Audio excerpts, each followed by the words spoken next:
Praise the lord. ప్రభుపేట అందరికీ శుభాభివందనాలు. ఈరోజు దేవుని వాక్య సందేశం అపోస్తుల కార్యముల గ్రంథం 7వ అధ్యాయం 51వ వచనం.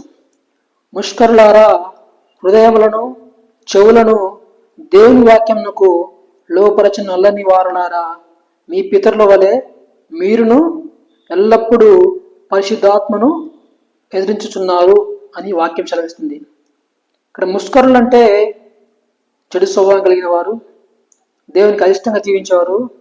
అలాగే దేవుని వాక్యం ఏం చెప్తుందో ఆ వాక్యానికి లోబడిన వారిని దేవుని దృష్టిలో ముష్కరులు అని వాక్యం సెలవిస్తుంది.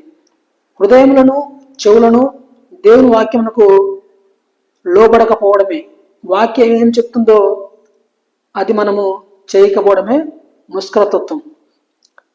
ఈ వాక్యాత్మ మనము విని ఆ వాక్యాన్ని విని ఆ వాక్యం చెప్పింది చేసినప్పుడు మనము పరిశుద్ధాత్మకు లోబడిన వారమవుతాము.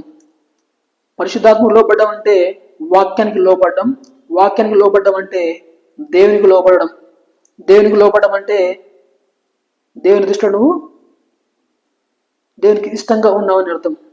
ప్రతిరోజు మనం మందిరానికి వెళ్తున్నాం, కానీ ఆ వాక్యం చెప్పి మనం చేయకపోతే ఆ వాక్యం ఆత్మని మనము దుఃఖపెట్టిన వారమవుతాం, వాక్యానికి లోబడిన వారమవుతాం. వాక్యం అంతా మాట్లాడుతున్నప్పుడు ఆ వాక్యం నా గురించే, నన్నే, నా యొక్క వ్యక్తిత్వాన్నే ప్రశ్నిస్తుందని నువ్వు వాక్యాన్ని అంగీకరించినప్పుడు ఆ వాక్యం నీలో పనిచేస్తుంది. ఆ కింద వచనంలో 54వ వచనంలో వారి మాటలు విని కోపంతో మండిపడి అతన్ని చూచి పండ్లు కొరికిరని వాక్యం సెలవిస్తుంది.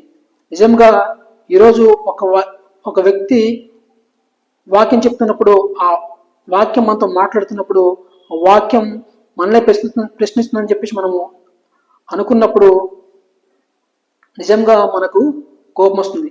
ఎందుకంటే ఆ వ్యక్తి దాన్ని అనుసరిస్తుందా లేదని చెప్పేసి మనకు అనిపిస్తుంది. కానీ అతను అనుసరించకపోయినా నువ్వు అనుసరిస్తే నువ్వు దేవుని దృష్టిలో ఇష్టడిగా ఉంటావు, దేవుని దృష్టిలో నువ్వు దేవునికి లోబడిన వారవుతావు. నేను కూడా ఈ వాక్యం విన్నప్పుడు, వాక్యం చెప్పింది చేసినప్పుడు